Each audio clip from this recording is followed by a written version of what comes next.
What's up guys, Michael here, back with another video, and I know it's been a long time since I've last made a video or uploaded one, but you know what, I'm back, and during the time I was off, I was thinking, you know what, how do I improve my video making?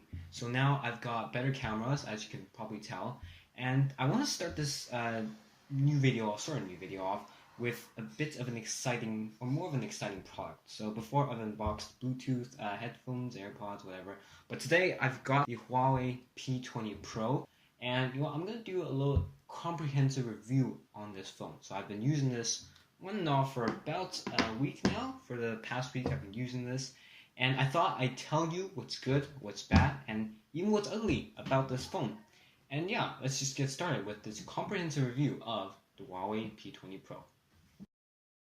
Okay, so right off the bat, once you pick up this phone or unbox it or feel it, you can feel that this form factor is very comfortable. I mean, my hands aren't too big, but you know, one-handed use is not bad. That this is a 6.1 inch phone, 6.1 inch screen, and just for comparison, I've actually got an iPhone here. Let's put those side to side. There you go. So this is the Huawei right here. This is an iPhone 10. Now you can see that the Huawei is a lot bigger than this phone, right? Now this phone is obviously smaller in screen size, but the way Huawei did it here is they've shrunk the bezels a lot, especially on the top here. That's why they have this notch, and we'll talk about this notch later on. But now they also have this chin. Now I'm not a big fan of the chin, but I like how Huawei did it here, because other Android phones, in fact most Android manufacturers, when they make a phone with a notch, that's all fine, right? I don't mind the notch, but the problem is they have this huge chin at the bottom. The point of the notch is that so you can minimize bezels and make the screen size bigger in a small form factor. Now with Huawei here, they've also got the notch, but with the chin here, it's also a big chin. But I like how they did it here because they added a fingerprint sensor. Now in 2018, on most phones, you don't really see fingerprint sensors anymore. So I like how the Huawei did it here. And speaking of fingerprint, it's a very fast sensor, right? I mean, you've come to expect it from Huawei. They make very good, in fact, the best, I can say, the best fingerprint sensors. And you know, basically once you tap it, it's on. Look at this. Off. Boom. How quick is that? And speaking of how you unlock the phone, we've also have something called Face ID, or not Face ID, but Face Unlock. So this Face Unlock right here, you can see that it's in the settings. Now, I've gone ahead and set this up already. Now look at this. I take it into you guys, nothing, right? There's a lock up here, it says recognizing face. Now, look at me, and slide to open. Now there are two options when you have the Face ID enabled. You can see here you can have direct unlock. Basically, direct unlock is when you hold the phone to your face and the phone recognizes your face, it will unlock directly. Or, what I've done here is I've gone to the slide to unlock. So basically, when you look at the phone, it requires you to slide up like on the iPhone 10, like you swipe up after you unlock it.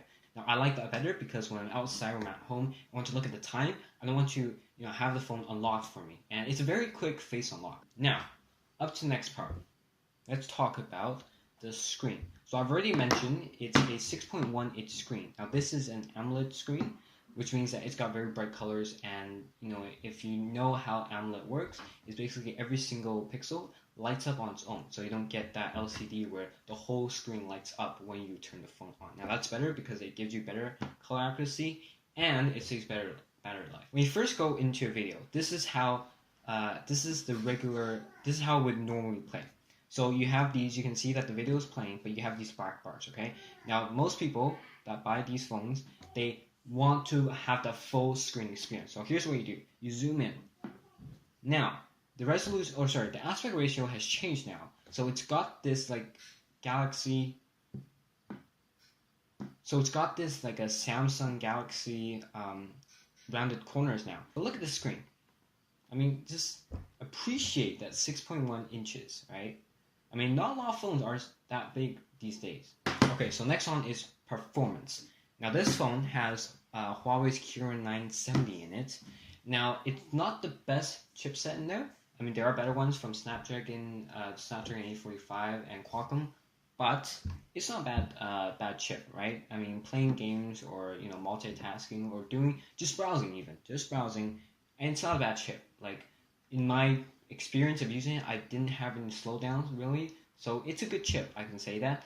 Now, the thing you have to remember about this phone, right? And I think it's very important is Manufacturers like Samsung or LG, they all use chipsets that companies have already made for it, which means that they didn't have to put any time into design the chip by itself. Now this has Huawei's own QR970, which means they have to go and design this actual chip before putting it in, and they have to design this whole phone before releasing it, and they have to make sure it's a good chip, right?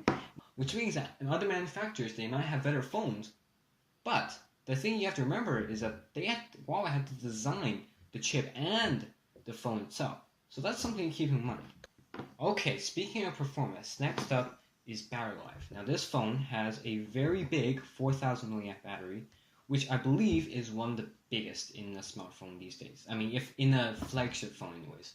So the Galaxy Note 9, which I'm sure you've heard about, has been released with a 4000 mAh battery. But the thing I've heard is that that phone kills battery life very quickly. Now this phone has very good battery life. When I used it, I get about 1.5 days of usage before it dies. And when I go to bed every day, usually with other phones, maybe I get 10%, or with other phones I'm charged during the day. But with this phone, let's take a look here. If we go into battery usage, you can see, going to hardware, the screen, I have 2 hours and 24 minutes of screen on time with 68% battery life. Now, I've been using this pretty extensively, so I've been using it to its full potential. That's why it's not as good battery life right now, but I can assure you that the battery is brilliant on this phone, and you should not have any problem using that on this phone. Okay, let's cut to the chase. The main reason why most people buy this phone, and you're probably one of those people, is for the cameras. Now this phone, as you all would know, has that Leica branded triple camera, not dual camera, triple camera. Now the way Huawei did it here, okay, is they have these two up here by themselves, or sorry, these two combined, and this one down here. And you can see too, like Huawei branded this sideways, which means you're supposed to hold it like a camera. Right now, I want to go into a photo mode and just take a few pictures, okay? Let's do this. Okay. Okay, that's not a bad photo. So you can see here, it's not a bad photo, right? The reflection of the iPhone has been in the photo, and you can see the background, it's not too bad. And you can see the edges of the phone are very clear as well, right? So, we've talked about the good part. Now I think it's time to get to the bad parts. The things that I don't like personally, I don't like about this phone. Now, these are just my opinions. You can take them subjectively or objectively, however you want to see them. But these are the things I personally don't like about this phone. Number one, this back, okay, is very pretty. I have to admit, it's glass. But, because it's glass, why couldn't Huawei introduce wireless charging to this phone? I mean, all its competitors have it, iPhone 10, all those have it. This doesn't. It's got a glass back. I don't see why Huawei couldn't introduce wireless charging to this back, or fit it at least with wireless charging. Now, also, this back, because it's glass, it's got a lot of fingerprints. You've seen, I've only taken it off for a little while, and it's got a bunch of fingerprints on it, right? Now, the best thing for me to tell you is to put a case on it, because otherwise, not only will you get this full of fingerprints, but you also get scratched, because this looks fragile to me. Okay, next up is this. Okay, now I know what you're thinking, okay? Michael, you just told me that you like this button. So why are you telling me it's bad? Well, I'm telling you it's bad because, okay, when you first go into this phone, now Huawei wants you to use these buttons on the phone, right? These are called they have the home button, the back button, and the and the app switcher. Now I've disabled that because I wanted more real estate of the screen. Now when disable that, this is what you have to do every time you go home, okay? These are 3 things you have to do. So first, when you tap it, it goes back, okay? Now that's fine. But you have to hold it, press and hold the button for it to go home. Now, I personally do not like that at all.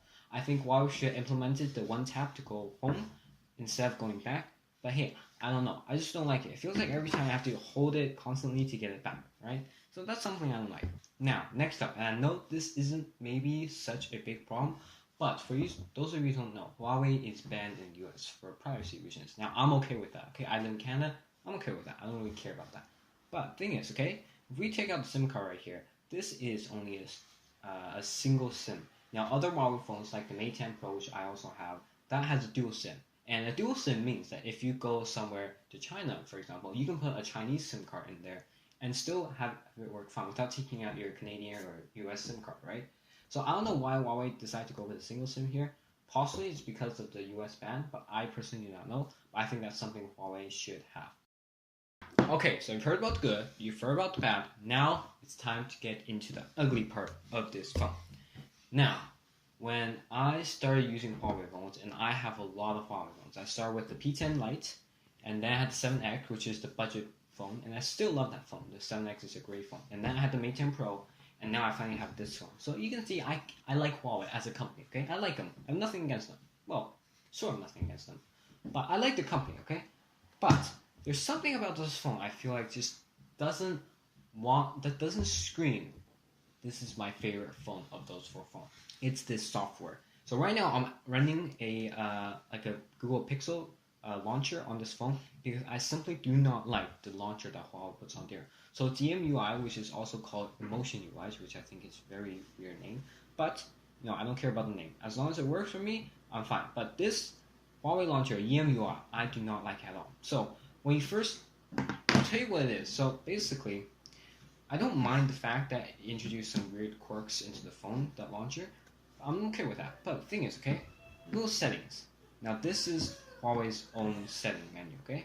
Like, I don't know, everything just feels weird to me. It doesn't feel fluid, right? Everything doesn't feel fluid. And when you try to put like a Nova launcher in here, it naturally restricts you. It tells you, don't do it, but so this, I feel like EMUI really restricts this phone's capabilities. I mean, it's a great phone overall. The hardware is good, but the software isn't so good. So it's it's a sort of mixed bag. I mean, the hardware is brilliant, right? I told you about the glass bag. It's a premium feeling glass bag, and the front is also glass, and it's got everything else. It's a great hardware. The hardware is fantastic. A 9.5 out of 10 for me. But this software, I think, is what lets this phone down.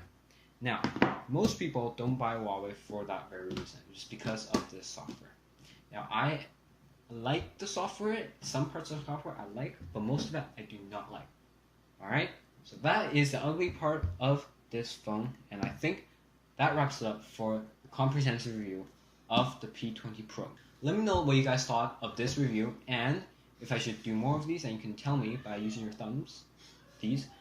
And also, comment below what you thought of this video, and more importantly, what you think of this phone. Do you think you'll get it? Do you think you won't get it? And let me know why. And yeah, that's it for this video. I'll see you guys in the next one.